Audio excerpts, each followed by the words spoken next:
उत्तराखंड को हम देवभूमि के नाम से जानते हैं। यहाँ कई देवी देवताओं का वास है। यह एक ऐसा स्थान है जहाँ आध्यात्म और वीरता का एक अटूट संगम है। देश के सशस्त्र बलों ने उत्तराखंड के सैनिकों की संख्या के आधार पर इसको सैन्य भूमि भी कहा जाता है। इसी कारण यहाँ के नागरिकों को सैन्य परंपरा के साथ में जो है लगाव है। उत्तराखंड हमें सबको पता है कि 4 धामों के नाम से प्रसिद्ध है। यहाँ पर 4 देवी देवताओं विष्णु, शिव, गंगोत्री और यमुनोत्री का वास है। और क्योंकि उत्तराखंड में जो है सैनिकों का जो कार्य देख करके इसको कभी कभी हम जो है सैन्य धाम भी कहते हैं। आर्म फोर्सेस का और उत्तराखंड का एक अटूट रिश्ता रहा है। यहाँ पे आप सबको पता है कि इंडियन मिलिट्री एकेडमी है।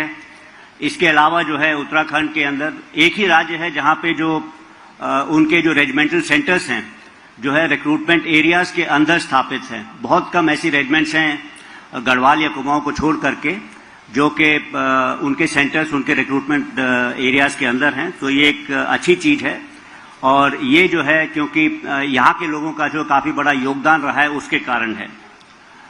अभी जो है आर्मी कमांडर साहब ने आपको काफ़ी सारे जो एक्स सर्विसमैन के भले के लिए जो भी इनिशिएटिव लिए गए हैं उनके बारे में बताया।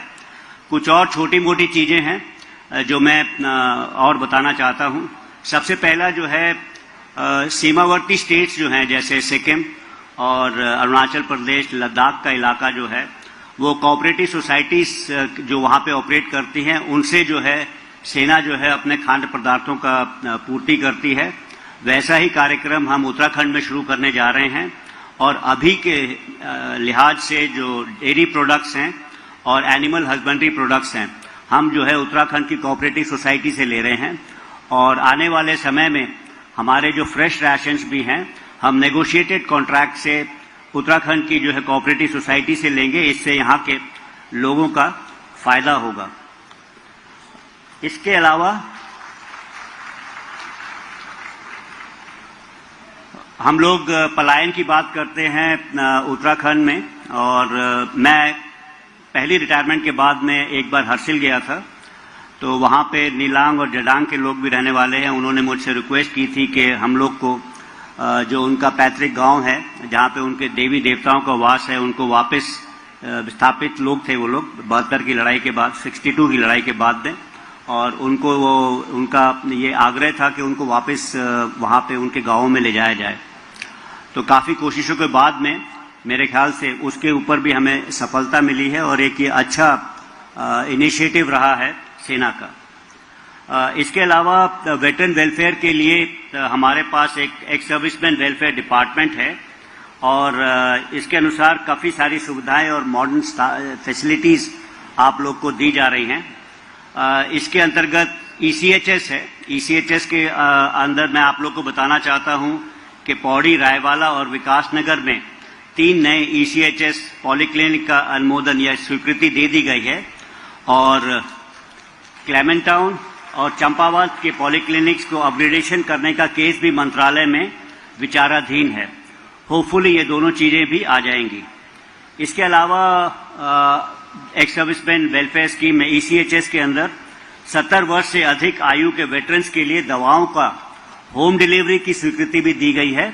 तो उन्हें जो है पॉलीक्लिनिक्स में या हॉस्पिटल्स में नहीं आना पड़ेगा, directly home delivery of medicine होगा। इसके अलावा चिपला घाट, रानी पोखरी, रायगढ़ में CSD एक्सटेंशन काउंटर खोलने की भी मंजूरी दी गई है। ये भी एक तरह की रिक्वेस्ट मेरे पास आती रहती थी पॉलीक्लिनिक्स के बारे में और CSD एक्सटेंशन काउंटर्स। तो ये दोनों के ऊपर थोड़ी बहुत प्रोग्रेस हुई है। एक और इनिशिएटिव जो इंडियन आर्मी ने लिया है वो मैं बताना चाहता हूँ।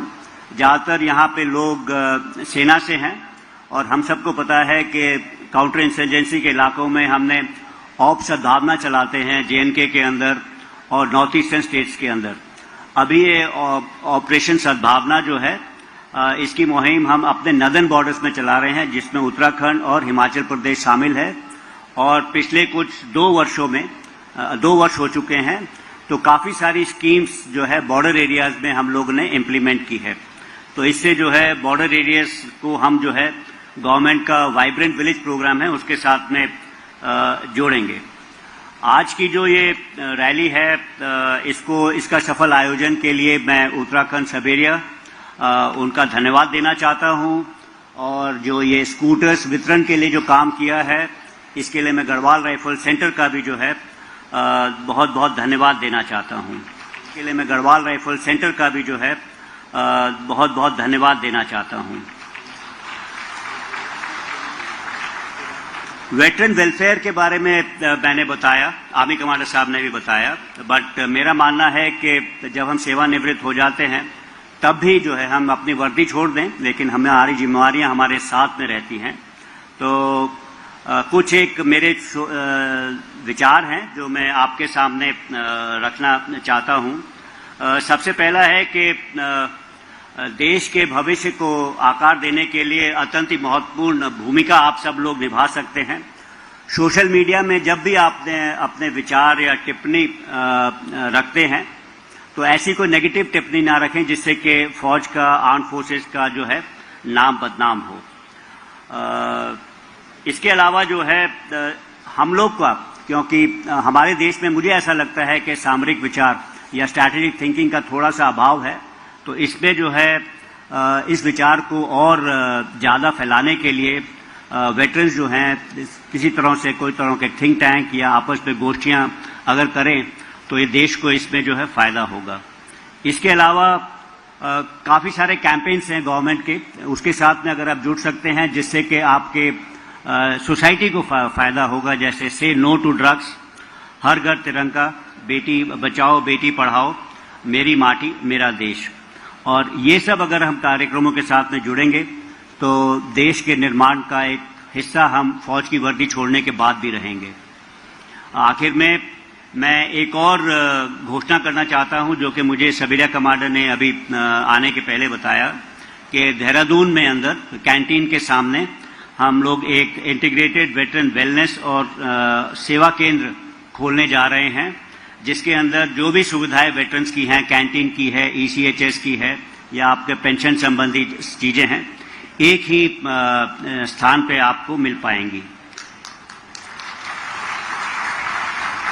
इसके अलावा मैं जल मिस्त्री और सामने ब्रिगेडियर हरचरण बैठे हुए हैं जो वॉर वुंडेड फाउंडेशन से हैं, ये भी मेरे साथ में जुड़े हुए थे, और काफ़ी अगर कहा जाए तो आज की रैली ऑर्गेनाइज करने में उनका बड़ा हाथ है। उन्होंने मुझे काफ़ी प्रेरित किया कि आप आइए, और हम लोग जो हैं गढ़वाल के इलाके में या उत्तराखंड के इलाके में उन लोगों को ढूंढेंगे जिन्होंने अपने लड़ाई के समय में अपाहिज हो गए थे और उनको जो है मदद करेंगे।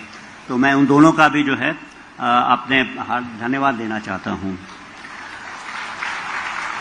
इसके अलावा मैं उत्तराखंड के माननीय राज्यपाल गुरमीत सिंह जी का भी धन्यवाद देना चाहता हूं, जिन्होंने आज रैली में आकर के इस रैली की शोभा बढ़ाई, और इससे अधिक ज़्यादा कुछ ना कह करके मैं अपनी वाणी को यहीं पे विराम देता हूं।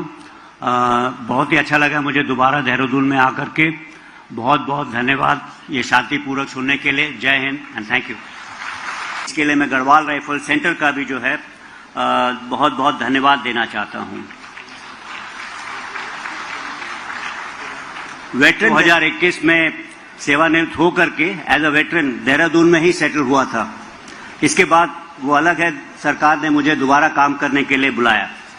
तो वेटरन्स के साथ में मेरा पहले से ही काफी लगाव रहा है, और उनकी जो भी समस्याएं हैं उनको मैं भली भांति समझता हूं, और अब पूरी कोशिश करता हूं कि उनको दूर किया जाए। उत्तराखंड एक सीमावर्ती राज्य होने के नाते सामरिक दृष्टि से बहुत महत्वपूर्ण हो जाता है। मैं इसके ऊपर खास बात करना चाहता हूं, क्योंकि उत्तराखंड की जो है सीमाएं चीन की सीमा के साथ में करीब 350 किलोमीटर की है, और नेपाल के साथ में करीब 275 किलोमीटर की सीमा लगती है। यह उत्तराखंड को रक्षा और सुरक्षा के दृष्टिकोण से संवेदनशील और रणनीतिक रूप से महत्वपूर्ण बना देता है, क्योंकि हमारा उत्तराखंड और चीन का जो बॉर्डर है पीसफुल है। इसलिए कभी कभी हम ये भूल जाते हैं कि उत्तराखंड जो है एक ये फ्रंटलाइन स्टेट है। आज की स्थिति में उत्तराखंड का सीमावर्ती इलाका आमतौर पर शांत है, परंतु हमें यह ध्यान रखना चाहिए कि एलसी और बॉर्डर के ऊपर हमारे और चीन के बीच में इस बॉर्डर के ऊपर थोड़े से मतभेद हैं और ये मतभेद समय समय पर उजागर होकर के आते हैं, जैसे बाराहोती के इलाके में। इस कारण जो है हम सब लोग को चौकन्ना रहना पड़ेगा और सावधान रहना पड़ेगा। मैंने बहुत पहले एक हिंदी फिल्म थी जिसका नाम था आंखें, उसमें एक जो फिल्म शुरू होती है उसमें जो एक कहावत टाइप की सी थी वो पढ़ करके सुनाना चाहता हूं। उस मुल्क की सरहद को कोई छू नहीं सकता, उस मुल्क की सरहद को कोई छू नहीं सकता, जिस मुल्क की सरहद की निगहबान हो आंखें। हर तरफ के जज्बे की ऐलान हैं आंखें, शबनम कभी शोला कभी तूफान है ये आंखें। ये आंखें क्या हैं? ये आंखें मेरे विचार से सीमावर्ती इलाकों में रहने वाले हमारे लोग हैं और उसमें विशेषकर से जो है पूर्व सैनिक हैं। वो अगर चौकन्ने रहेंगे और अपने साथ में रहने वालों को चौकन्ना रहने की अगर नसीहत देंगे तो हमारे जो बॉर्डर्स हैं उनको बेसिक सिक्योरिटी मिलेगी। आप लोग का जो कंट्रीब्यूशन है उत्तराखंड का राष्ट्रीय सुरक्षा के अंदर कितना बड़ा जो है आपका योगदान रहा है वो आज की रैली में ही नजर आता है। आपने अभी हाल में देखा कि हमने काफी सारे लोगों ने जिन्होंने राष्ट्र की सुरक्षा में काम करते हुए अपने बलिदान दिया या अपने अंग गंवाए, उन सबको हमने जो है काफी लार्ज नंबर्स में आए हुए थे। तो ये दिखाता है कि कितना बड़ा योगदान रहा है हमारी स्टेट का। आप सबको मालूम है कि ये जो सुरक्षा के अंदर उत्तराखंड का जो योगदान रहा है अभी से नहीं है, ये पुराने समय से ही है।